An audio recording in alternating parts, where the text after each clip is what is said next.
Monsieur le Président, chers collègues, il y a tout juste 2 ans, lors de notre assemblée plénière du 18 décembre 2023, nous vous appelions solennellement à ne pas engager la région sur la voie de l'ouverture à la concurrence du transport ferroviaire régional de voyageurs sur les lignes normandes.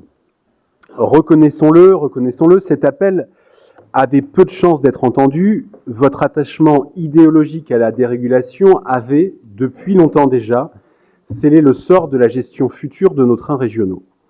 Et 2 ans plus tard, le constat est pour tout dire accablant. J'ai envie de dire que de temps perdu, que de moyens mobilisés, que de services administratifs sollicités, que d'argent public engagé. Et pour quels résultats concrets pour les usagers du rail? Aucun pour le moment, et ce n'est pas terminé. Car la plus grande supercherie est là, la mise en concurrence coûte cher, très cher même. Elle mobilise des armées de personnel, des procédures administratives lourdes, des études coûteuses, des travaux spécifiques pour une valeur ajoutée proche de zéro. Pourquoi? Parce qu'en faisant le choix de multiplier les opérateurs sur un même réseau, vous ajoutez de la complexité à un système déjà complexe. Tout ça pour des surcoûts. Et nous la voyons commission permanente après commission permanente, cette note qui ne fait que s'allonger. Des ateliers de maintenance à séparer, un système billettique à réinventer pour que l'usager ne s'y perde pas, des contraintes de coordination à anticiper, des coûts supplémentaires à absorber. Et je ne reviens pas ici, s'agissant de l'étoile ferroviaire de Caen, sur les 370 millions supplémentaires qui ont dû être votés lors de la dernière assemblée plénière.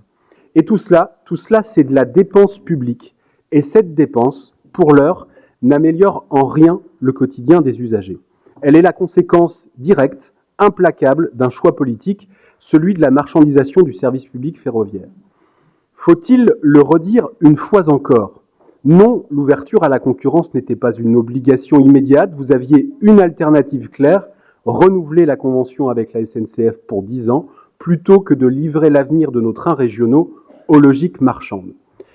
Tous les moyens aujourd'hui engloutis dans cette mise en concurrence auraient pu être investis directement dans l'amélioration du réseau et la qualité du service, à l'heure où la lutte contre le dérèglement climatique impose de proposer de véritables alternatives à la voiture individuelle pour les Normandes et les Normands. Car derrière l'affichage, derrière la communication, votre bilan ferroviaire est profondément préoccupant. Votre bilan, c'est par exemple la fermeture d'une dizaine de points d'arrêt en zone rurale et périurbaine en 2020, une offre insuffisante, mal cadencée, sans amplitude et surtout une explosion des tarifs. Plus 11% en 2022, plus 7% en 2023, près de plus 3% en 2024, plus 2% en 2025, encore plus 1 à 2% annoncés en 2026 et des abonnements parmi les plus chers de France. En réalité, en matière ferroviaire, vous avez préféré fermer des guichets et des points d'arrêt.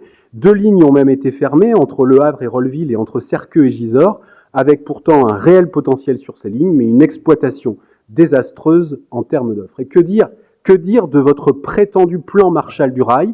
Quand on regarde de près les investissements consacrés aux infrastructures, on voit qu'ils sont particulièrement faibles pour l'essentiel des opérations dites de modernisation qui ne sont en réalité que des opérations de maintenance, de maintien à niveau et qui n'ont permis aucun gain de vitesse, aucun gain de capacité, aucune électrification.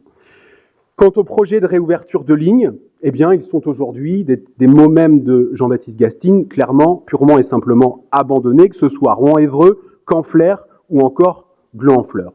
Alors, quand on parle d'ouverture à la concurrence, on oublie aussi trop souvent les leçons du passé. La libéralisation du fret ferroviaire a conduit à l'effondrement de la part modale du train au profit du routier. On oublie également les expériences étrangères, la Norvège, le Royaume-Uni, l'Allemagne, où la faillite d'Abellio, filiale de Keolis, a contraint la Deutsche Bahn à reprendre la main. Alors que ferons-nous demain? Que ferez-vous demain si un opérateur privé est amené à faire faillite sur notre réseau régional? Je pose la question. On oublie enfin que la fragmentation de l'exploitation fragilise mécaniquement la continuité du service, notamment en cas de travaux ou de perturbations. Quand on parle d'ouverture à la concurrence, on veut bien, comme l'a fait en introduction le président, on veut bien mettre en avant l'apparence d'une amélioration du service à court terme, mais en oubliant que les logiques marchandes impliquent en retour des stratégies commerciales extrêmement agressives dont les conséquences néfastes se révéleront demain et devront malheureusement être prises en charge par la collectivité publique.